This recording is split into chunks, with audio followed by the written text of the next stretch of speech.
Thank you, thank you. They say this is the hottest summer ever, but that's because they don't know about the summer when I was 16. Oh sure, it started like the last one, with me dating the only guy I'd ever dated, my high school sweetheart, Vincent Leon. He was human sunshine. He was like a real-life Ferris Bueller or a male Mother Teresa, only sexier than your average saint. And I couldn't get enough of him by day, so we'd sneak out to meet each other in the middle of the night, and he'd bring the radio, and I'd bring a blanket, and we'd spread out. We would just rock each other to sleep. And by that I mean swaying gently to the music. I mean, just because we were young and in love didn't mean we were getting buck wild, people. Nah, this guy dated me for a month before he held my hand, and another month after that before he gave me my first kiss. We're talking about a guy who would celebrate our monthly anniversary, clearly not understanding the concept of anniversary, by writing these long, sappy cards that often included Air Supply lyrics. And I'll never forget the month when he wrote that I was every woman in the world to him. I was so moved that we wound up on his bedroom floor making out with the radio on, and then the song Every Woman in the World came on while we were making out, and it was like a sign from God. Yes, I will be every woman in the world to him, his fantasy and his reality. I decided that becoming his fantasy meant that we should do it. And so we did. There was rubbing against each other and moaning and moisture. It was over a year later before I learned that I had not lost my virginity that night. It turns out to actually have real sex, you need to take your clothes off. But real sex or not, I mean, we had a wonderful relationship. There's just one little snag, and that was Vincent was irrationally jealous. I mean, he didn't want me talking with any other guy or even looking at another guy. Or to put it in his own words, he once said, "Can you just, ignore all other men in the world beside me? Is that too much to ask?" Yeah, it kinda is. I tried though, but it all came to a head on prom night when he decided that I had allowed the class president to paw me, and he'd had all he could take. He said, "The only answer is that we start having an open relationship, start dating other people." What? Well, that way, if we're non-exclusive, I won't have anything to be jealous of. Okay, that's absurd and untrue. There's plenty to be jealous of in an open relationship. Or you can say, "I don't want to see you date other people. I don't even want to date anyone." No, absolutely not. Well, it's that or nothing. I couldn't believe my ears. And on prom night, no less, this was the guy who I trusted enough to think I'd given my virginity away to. And this was the guy who wanted to marry me after college and have kids. And this guy was willing to give it all up if I didn't allow a little nookie on the side? It didn't add up. Did the words he wrote in monthly anniversary cards mean nothing to him? We've been dating for almost 2 high school years, which is like 20 real life years. And I didn't want to give it all up, but a relationship free for all? I settled the matter by asking, WWASD, what would Air Supply do?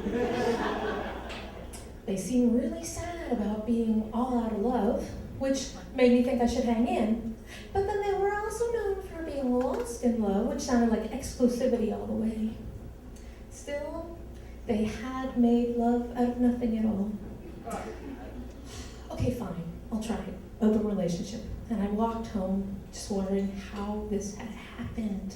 He must have someone in mind that he already wants to date, or multiple someones, and I couldn't just sit around like a fool pining away while he ran around with all these other women and my so-called permission.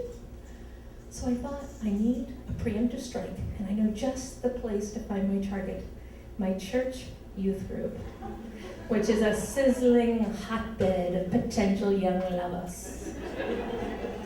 I zoned in on Steve Strauss. He had always flirted with me, and this Sunday, people, I flirted back. Yep. And I had a first date with guy number 2 in less than 3 minutes. And did I mention that he was handsome and a year older? Oh yeah, this Saturday night was gonna be a hot one in open relationship land. Only he got sick before our first date. So I brought a can of chicken noodle soup over to his house. And a different hot guy answered his door. Wow. You must be Stephanie. Well, I see why Steve never misses church. I'm Daryl, his younger but more mature brother. Oh, I was just bringing him this. Ah, Campbell's, huh? You're too good to him already.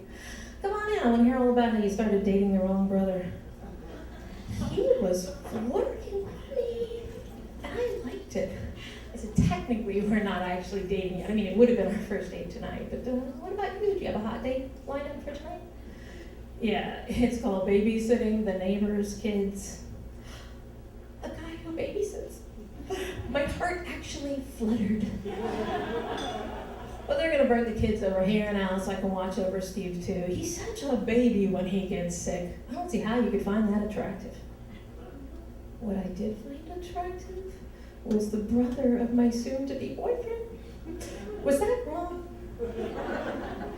Wrong or not, it was so easy to talk to Daryl, and I found myself explaining the entire Vincent situation to him.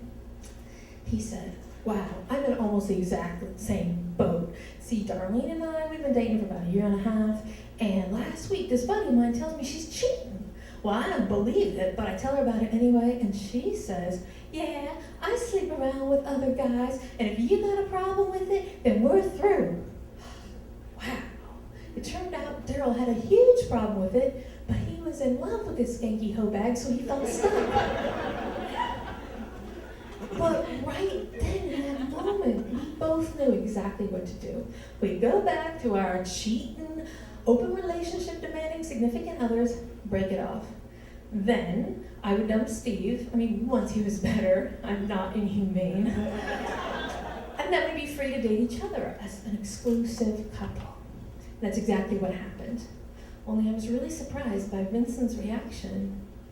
You're ending our relationship? How could you?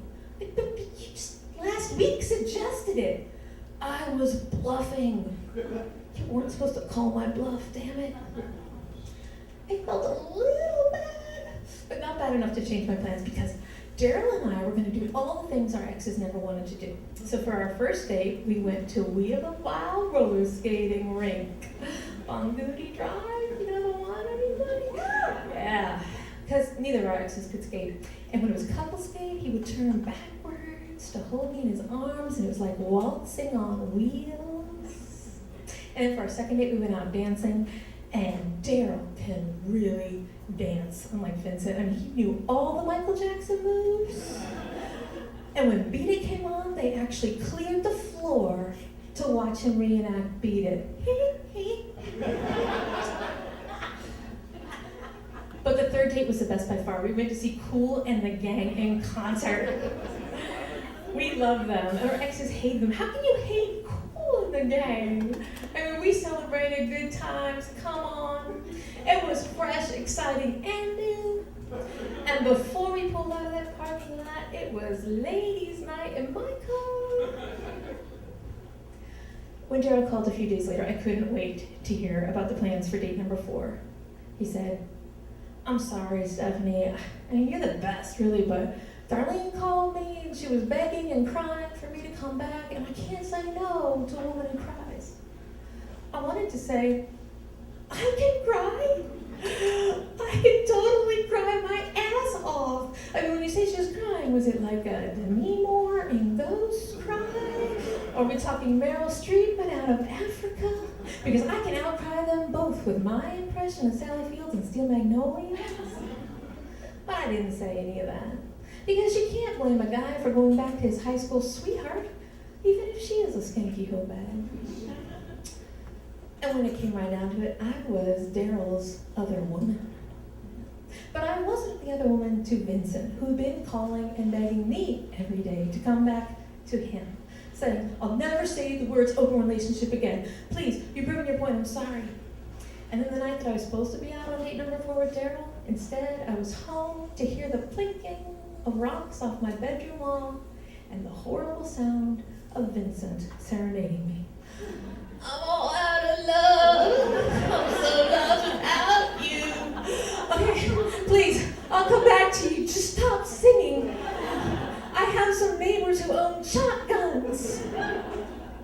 So I went back to my high school sweetheart, but it was just a temporary fix. You see, that way, he'd get his confidence back, and I was only going to be in town for another week anyway before going to Spain for a year as an exchange student. The thing is that you never altogether lose the love for your first one, right? You always have a sweet spot. But that summer, I'd become a loose, open relationship having, I'll date your boyfriend's brother kind of a woman. And you can't ever go back from a summer that hot.